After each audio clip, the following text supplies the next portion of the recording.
Number कौन सा? ईसा नगर। 15 number ईसा नगर से सबसे ज्यादा प्रत्याशी 16 जने बचे का है अब 17 जने बचे हैं। 17 जने भैया बचे हैं ईसा नगर में। कौन सा चिन्ह मिलो बन गया? बल्लभ क्या नाम है? जयंती राजेश सिंह पायक अच्छा, जयंती राजेश सिंह। तो आपकी मिसेज लड़ रही है? जी। राजेश पाया के भैया जी और इनकी मिसेज लड़ रही है। भला मेरे चुनाव चिन्ह मिल गया है तो अब कल से भलक झुक झुकाने मतलब क्षेत्र प्रचार पे दौड़ जाओ। वोटिंग कौन देना होने में? 25 तारीख को।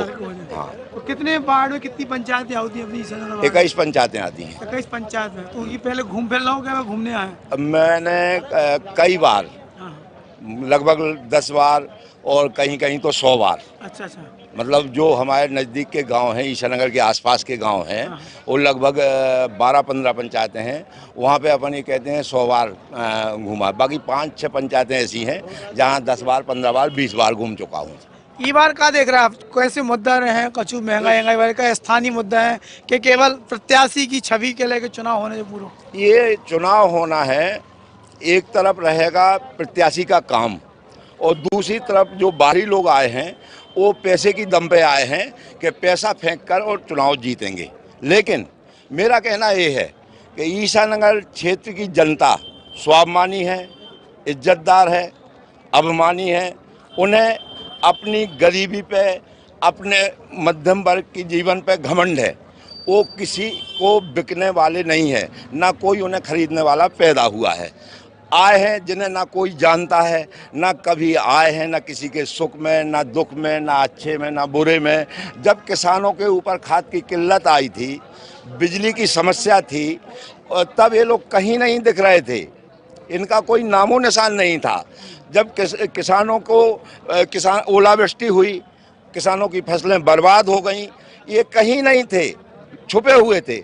आज जैसे ही चुनाव आया तो इन्होंने कहा कि हम लोगों को मूर्ख बना के, पैसे से खरीद के, लोगों के स्वाभिमान और इज्जत को खरीदने का प्रयास कर रहे हैं ये पैसे की दम पर। लेकिन मुझे घमंड है, मुझे भरोसा है ईसानगर क्षेत्र की जनता के ऊपर कि ना वो बिकेगी ना झुकेगी, वो सत्य का साथ देगी और अपने उस भाई को, उस किसान के बेटे को चुनेगी जो उनकी समस्याओं में सहभागी रहा, साथ में खड़ा रहा, उनकी लड़ाई लड़ी।